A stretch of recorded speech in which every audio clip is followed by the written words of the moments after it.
guys, welcome to the Classicist Corner. I'm Kat, and this week I'm going to be talking about episode 7 of Troy Fall of the City, 12 Days.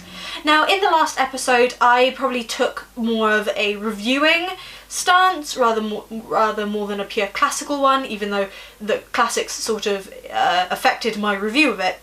And probably more of an emotive stance that I had in the rest of the series, and with this episode I'm probably going to continue that sort of tone. Don't worry, I will sort of go over what the classics and the textual base of this episode is as much as I can, but there will be more of an emotive stance going forward.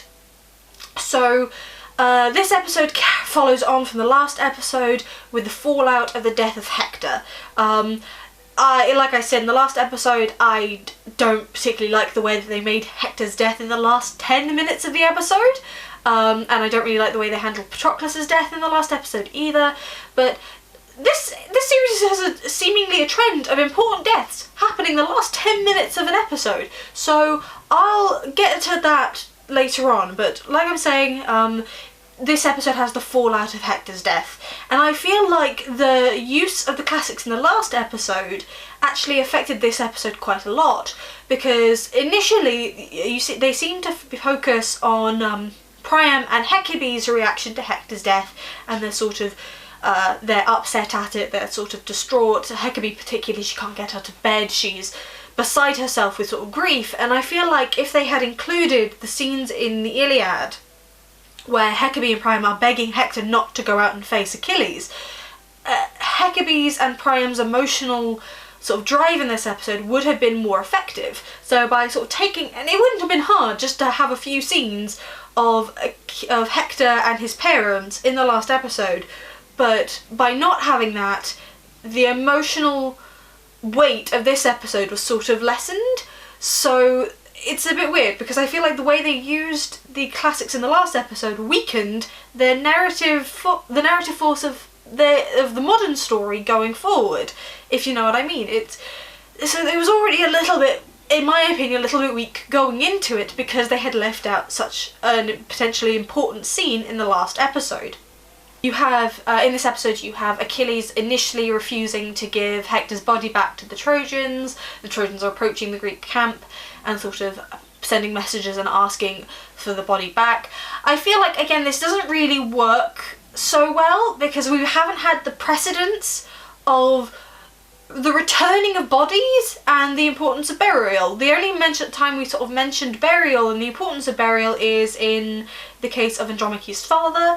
But even then, they had to bury a horse because they couldn't trust the Greeks to give the body back or to preserve the body. So why now, with Hector, do they feel they can do that? Like, it's a bit disjointed. They haven't really focused on the importance of burial for now to put such a lot of focus on the importance of burial at this point. So I feel like they've sort of missed something out there. They haven't really created a narrative importance on this aspect. So it's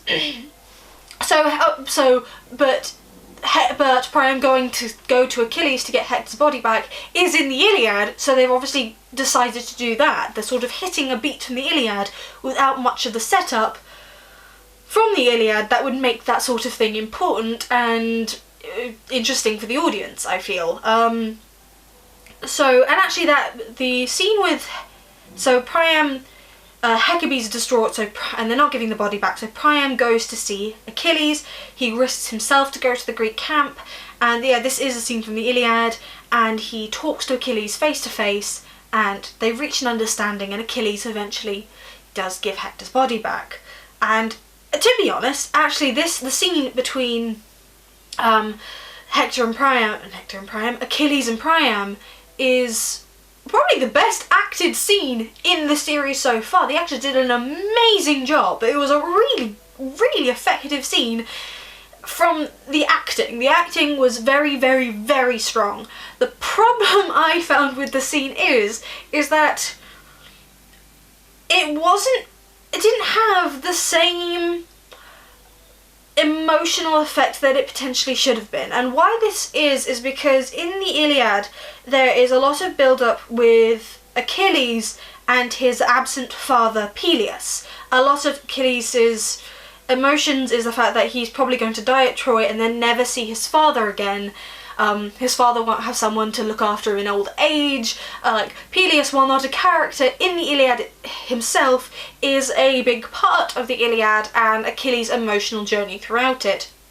So when it comes to the scene between Achilles and Priam in the Iliad, it's you have a father who will never see his son and a son who will never see his father. So they sort of see their fathers and sons within each other, and then there's sort of an emotional understanding reached between the two men who by right should really hate each other. And even though there was an emotional understanding over mutual grief, you didn't have that paternal element from Achilles' side.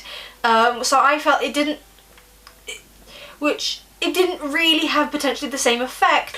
So the way they played it, even though, again, like I said, it's probably the best acted scene in the entire show so far, it could have had more depth to it if they had just had a few more mentions of things from Achilles' side. Like, so much of Achilles as a character have just sort of not been there, but they still sort of include the emotional beats, they include the beats from the Iliad where those character points come to an emotional climax without any of the build-up that make those scenes emotional in the first place.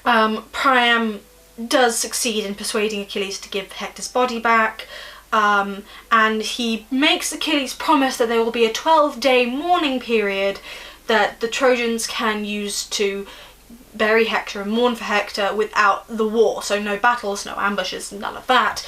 And Achilles agrees, and he sort of has to persuade the Greek forces to go along with this. But again, in the Iliad, it's established that there is a mourning period. After the end of each battle, they all sort of leave each other alone to go collect their dead and handle their dead, and sort of there is an importance base there based on the cultural importance of burial in ancient Greek culture.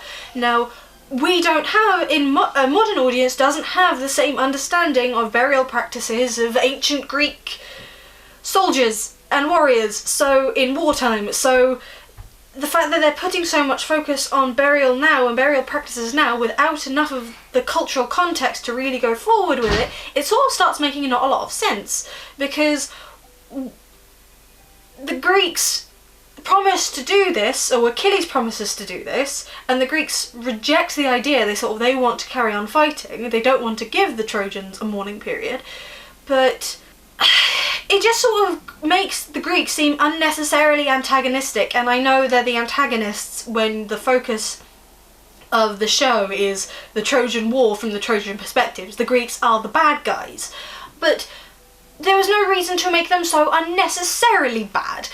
Like Odysseus, who is very cunning and he's very trickery and he's very trick heavy, and he's cunning Odysseus, he's the Trojan horse, he's I am no one, he is, I'm going to dress up as a beggar and stab a load of people in my house. Odysseus, and the Romans took a very negative perspective on Odysseus because of his sort of trickery and Greek trickery, underhandedness, is that he still wouldn't do the things he does in this episode. Because the Greeks want to attack Troy and they want Achilles on their side, so they kill one of Achilles' men, telling him that it's a Trojan who killed Achilles' man, so Achilles will get angry and then go off and fight. It's not as black and white as these are the bad guys, these are the good guys. The Greek forces and Menelaus isn't as evil as how he's portrayed in the show. He's just unnecessarily bad. So it's just a black and white issue, and a lot of the questionable ethics of the Trojan War that the Greek writers themselves questioned a lot in their tragedies, in their poems, in their relationship to the myth, that's just sort of missing there. So it's really oversimplified, and I feel like it makes it a weaker show overall, because why are we spending so much time with these people when it's just so unequivocally the bad side? It doesn't really make a lot of sense. Also, the scene between Hector, and going back a bit, the scene between Achilles and Priam over Hector, and then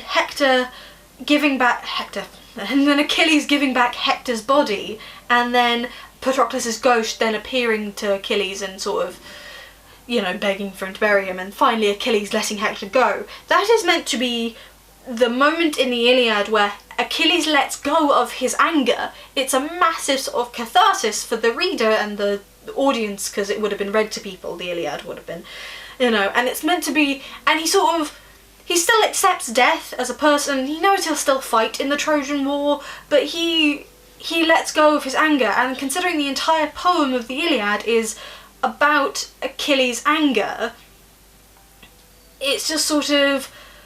And then after he lets go of his anger, he sort of rejoins Greek society in quite an important way. He takes part in funeral games. Because in the first book of the Iliad, he separated himself from Greek society, as shown by his separation between him and the Greek forces and the rest of the Greek kings.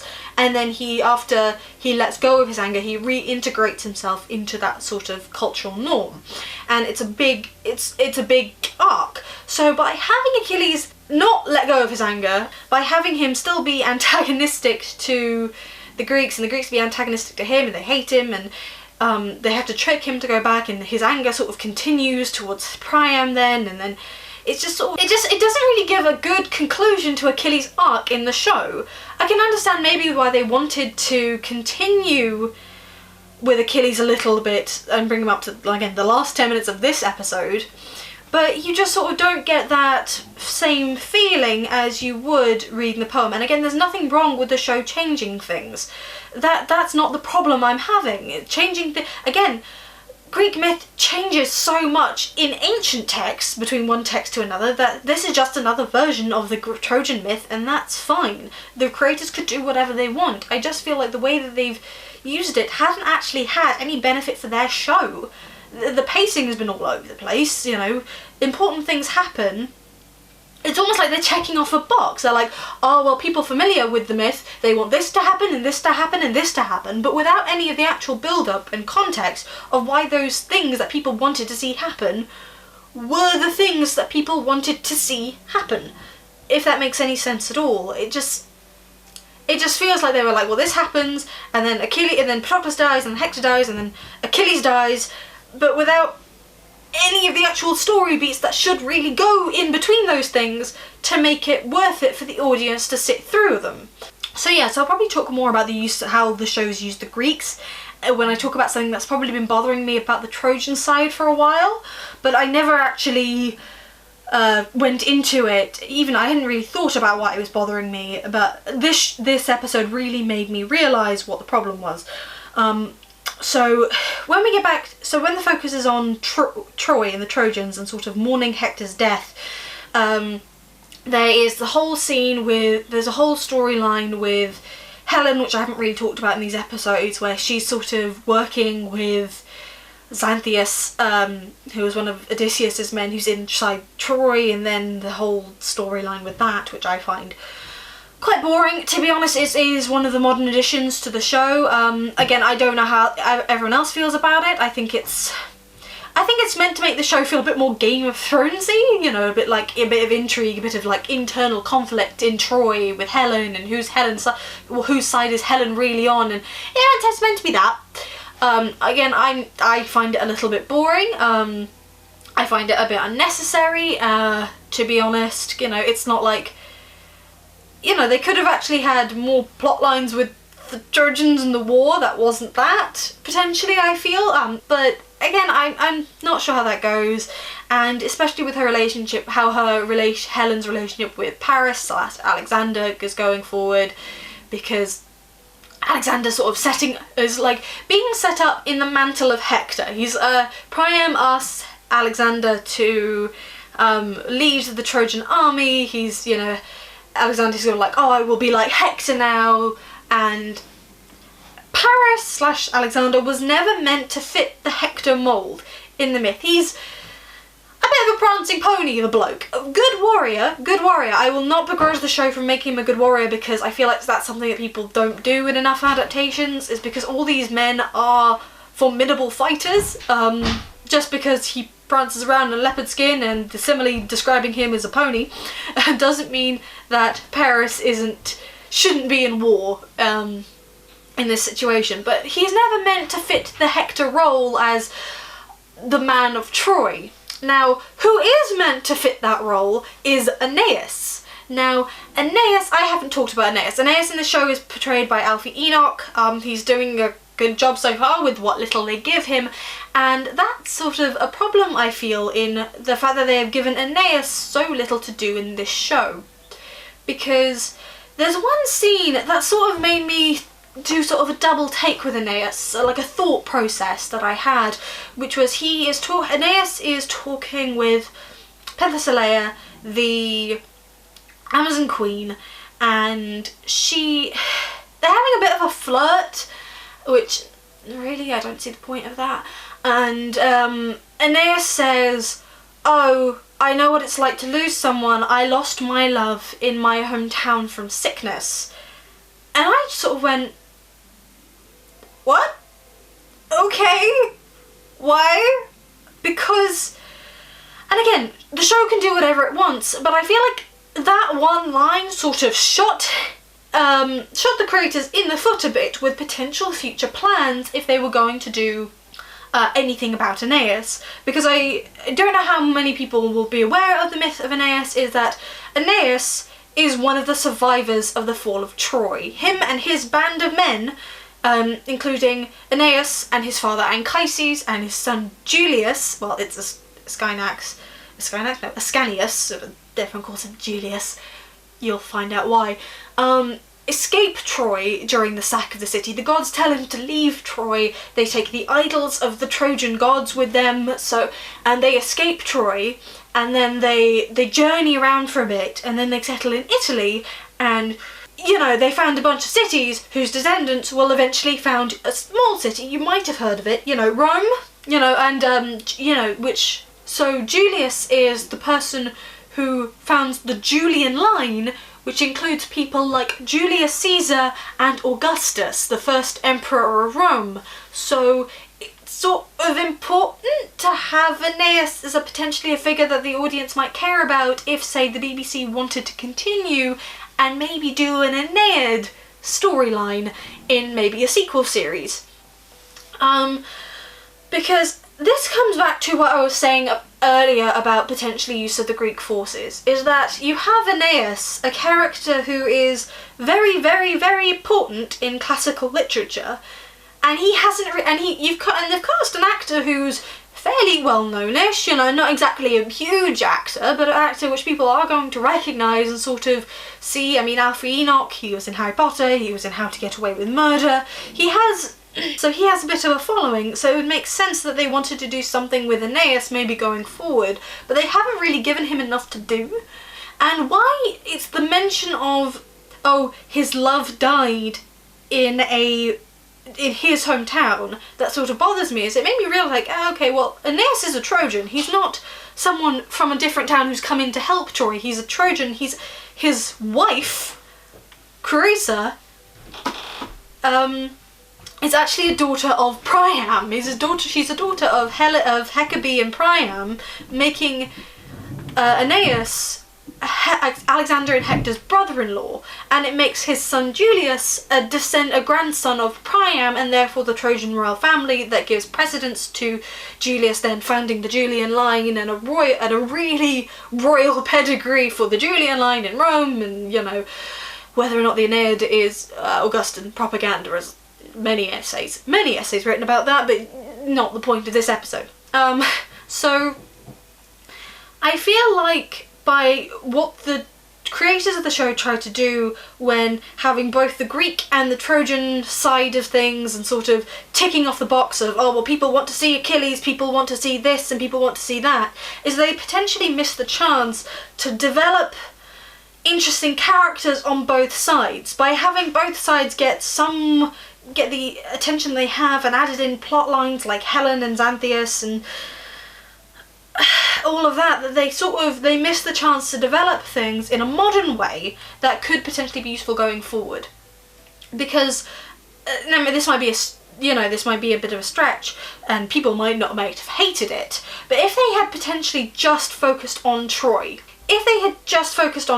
and maybe the Greek side of it, you know, you mention it, like you mention Achilles and you mention, you mention Achilles and you mention the Greek side of it a little bit, but you really focus on Troy. You don't, because, you know, they've missed out so much of the Greek interpretation anyway. You know, you've missed out all of Achilles' interactions with his mother, you've missed out all the gods, they've missed out the night raid with Diomedes and Odysseus, they've missed out, yeah, all of Achilles' relationship with his father, his mother, Patroclus in many ways.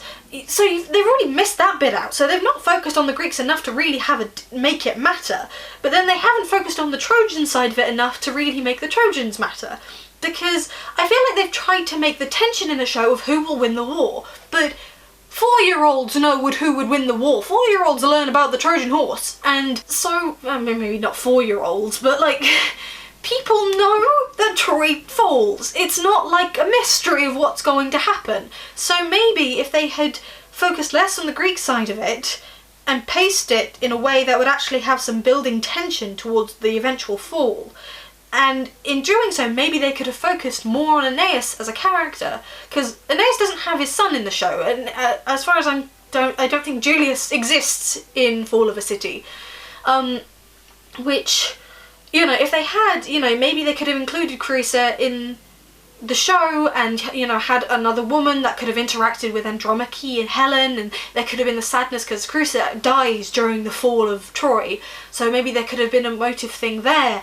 You know, you could have had Alexander come in and then have to interact with Aeneas, who is more of brother to Hector than Alexander is, because Alexander's the incomer while Aeneas is the person who's been there all along.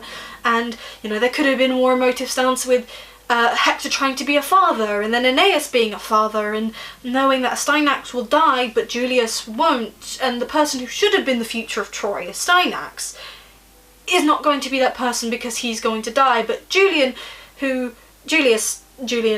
translations differ, could have been, was maybe another grandson of Priam, but then he is actually going to be the person who founds Alba Longa, and then Romulus and Remus is descended from him, so the real future of the Trojans is in one boy and not the other.